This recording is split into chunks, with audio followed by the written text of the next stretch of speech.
प्रिय छात्रों, RBM classes में आपका स्वागत है। इस वीडियो में हम उत्तल दर्पण द्वारा प्रतिबिंब का बनना का अध्ययन करेंगे। इससे पहले वाली वीडियो में हम उत्तल दर्पण द्वारा प्रतिबिंब के बनने की सभी स्थितियों का अध्ययन कर चुके हैं। तो एक चीज़ में बता देते हैं कि उत्तल दर्पण की वक्रता केंद्र तथा फोकस वो दर्पण के पीछे होता है। फिर से सुन लीजिए, उत्तल दर्पण की चित्र भी दिखा देते हैं। ये देखिए, उत्तल दर्पण का एक चित्र है, इसी को देख लीजिए। ये जो उत्तल दर्पण है, उत्तल दर्पण की वक्रता केंद्र तथा मुख्य फोकस वो दर्पण के पीछे होती है, इधर आगे नहीं होती है। जब आगे नहीं होती है और हम प्रकाश सदैव बाईं ओर से डालते हैं, इधर से कभी नहीं डाली जाएगी, दाईं ओर से। प्रकाश की किरणें सदैव बाईं ओर से डाली जाती हैं। तो जब इसकी सभी स्थितियां पीछे हो गई तो आगे तो कुछ नहीं बचा। यानी कि इसमें अवतल दर्पण की तरह 6 स्थितियां नहीं होती हैं, सिर्फ 2 स्थितियां होती हैं। कौन कौन? एक तो अनंत हो जाएगा, अनंत मतलब बहुत दूर कहीं रखा हो, और एक हो जाएगा इसके बीच में कहीं पर। ये ध्रुव तो है, अनंत और ध्रुव के बीच में कहीं पर। देखिए, और कोई नाम तो है नहीं, इसे यहाँ क्या नाम देंगे इसको? कहीं पी और एफ तो है नहीं, सी और एफ, सॉरी, सी माने वक्रता केंद्र और एफ माने फोकस होता था, तो सी और एफ इसमें है नहीं। तो इसमें 2 ही स्थितियां मानी जाएंगी, एक तो अनंत और एक अनंत और ध्रुव के बीच में कहीं पर। ये पूरा स्थिति वही माना जाएगा, चाहे जहाँ अनंत को छोड़ करके। तो इन्हीं दोनों स्थितियों का हमें अध्ययन करना है। तो इसमें ये मालूम ही होगा स्थिति का मतलब कहाँ बना, मतलब प्रतिबिंब कहाँ बना है। प्रकृति का मतलब आभासी है कि उल्टा है, सॉरी, वास्तविक है कि आभासी है। विन्यास का मतलब उल्टा है कि सीधा है। आकार का मतलब छोटा है कि बड़ा है कि बराबर है। तो देख लीजिए इसको, ये पहला है, इसमें 2 ही स्थितियां हैं। पहला है, सॉरी, ये पहला है,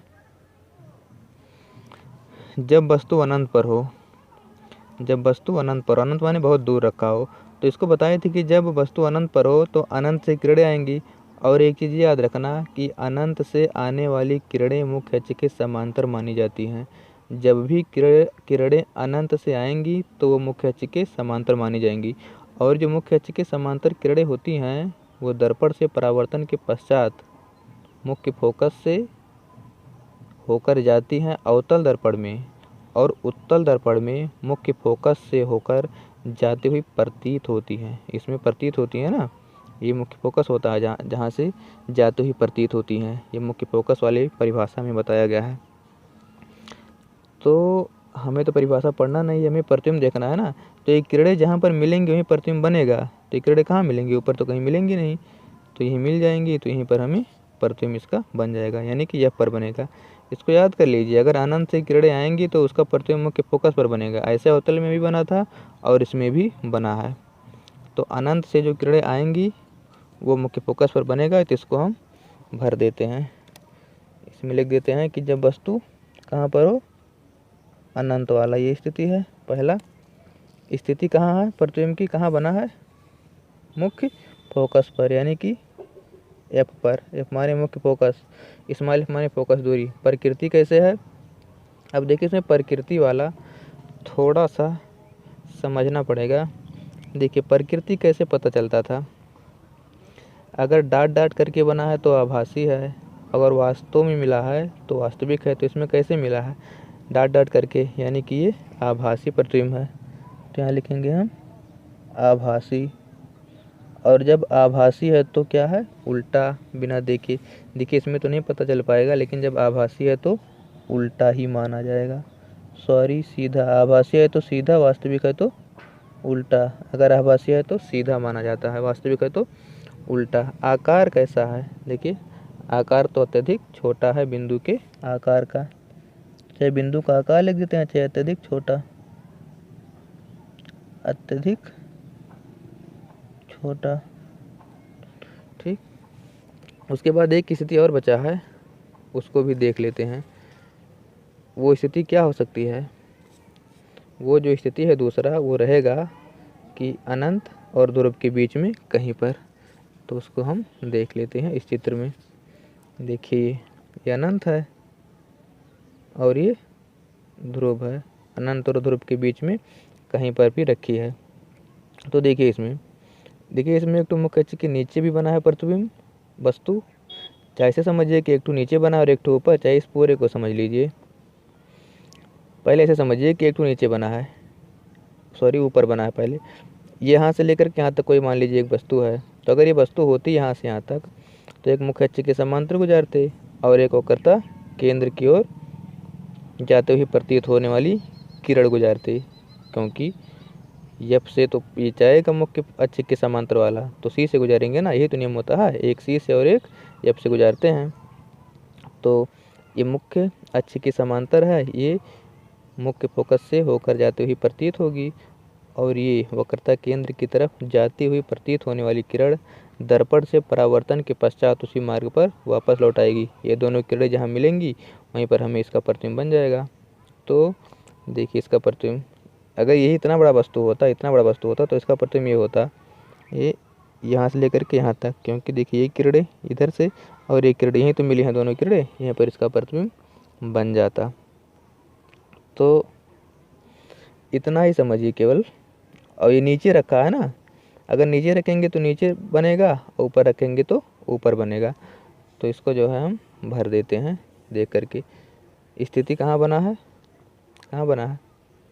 पी और एफ के बीच में, पी तथा एफ के बीच में। उसके बाद दर्पण के पीछे भी लिख सकते हो, दर्पण के पीछे। आभासी है कि वास्तविक है, डाट डाट करके मिला है ना, तो क्या है आभासी, प्रकृति आभासी। उसके बाद में सीधा है, ऊपर है तो सीधा है और आभासी है तो सीधा ही रहेगा, और आकार जो है वस्तु से छोटा है। देख लीजिए एक बार, ये इतना बड़ा वस्तु था, उसका इतना बड़ा प्रतिबिंब बना छोटा। क्या ये चित्र समझ में नहीं आया? देखिए इतना केवल मानिए, इतना ये मत देखिए।